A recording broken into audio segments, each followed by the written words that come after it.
2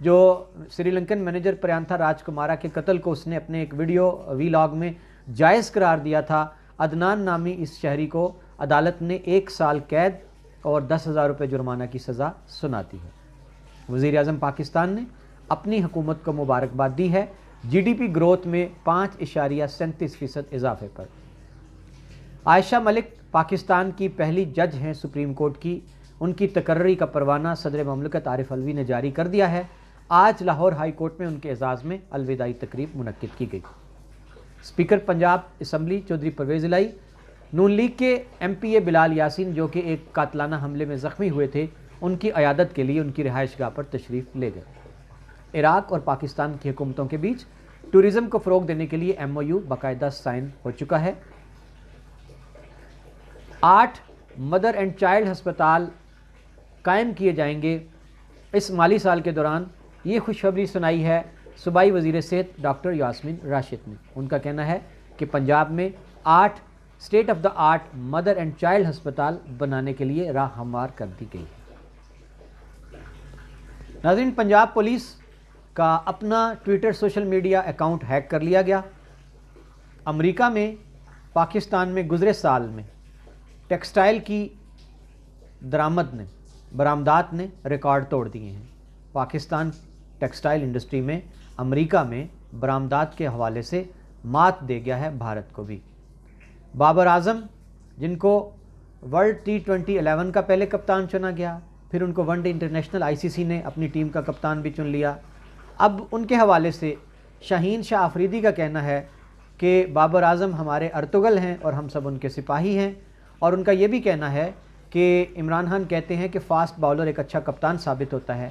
میری خواہش ہے کہ بابر اعظم 13-14 سال کپتانی کریں، لیکن اگر کبھی مجھے یہ ذمہ داری دی گئی تو میں کپتانی قبول کر لوں گا۔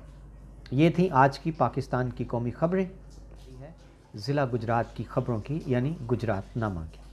کل چودھری عابد رضا MN نے کوٹلہ اربعلی خان میں مدثر سبحانی کے گھر ایک پریس کانفرنس کی، اور اس میں انہوں نے یہ باور کروایا کہ ہمارے ساتھیوں کو ڈرایا جا رہا ہے، ان کے گھروں پر حملے ہو رہے ہیں، چادر چار دیواری کا تقدس پامال ہو رہا ہے۔ مدثر سبحانی سے سابق مشیر وزیر اعلیٰ پنجاب چودھری نعیم رضا نے بھتہ مانگا اور انکار پر انہوں نے اس کے گھر پہ فائرنگ کر دی۔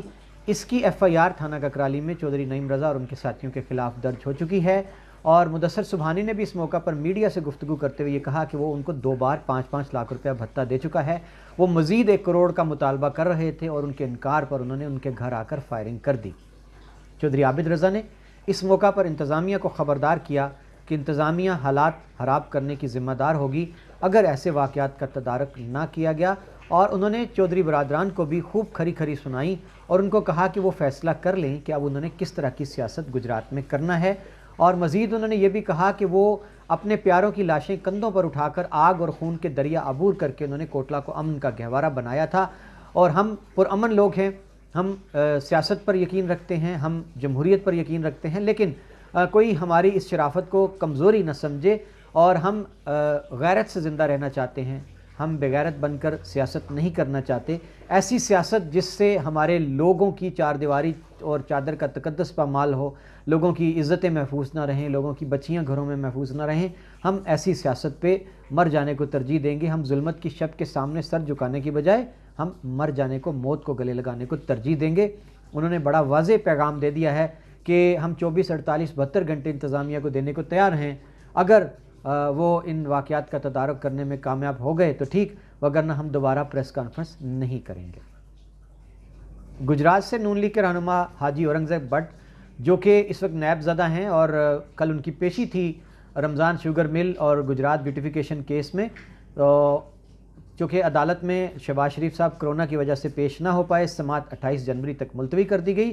پیشی کے بعد حاجی اورنگزیب بٹ خدمت میں پیش ہو گئے میاں شہباز شریف کی، انہوں نے جا کر ان کی قدم بوسی کی، بیمار پرسی کی اور ان کا حال احوال پوچھا۔ گجرات میں کرونا پازیٹیو کے کیسز 35 ہو گئے ہیں۔ ڈپٹی کمشنر گجرات ڈاکٹر خرم شہزاد کا کہنا ہے کہ وہ مانیٹرنگ انہوں نے تیز کر دی ہے اور کوئی رعایت نہیں برتی جائے گی ان اداروں کے خلاف جو کرونا SOPs کا خیال نہیں رکھیں گے۔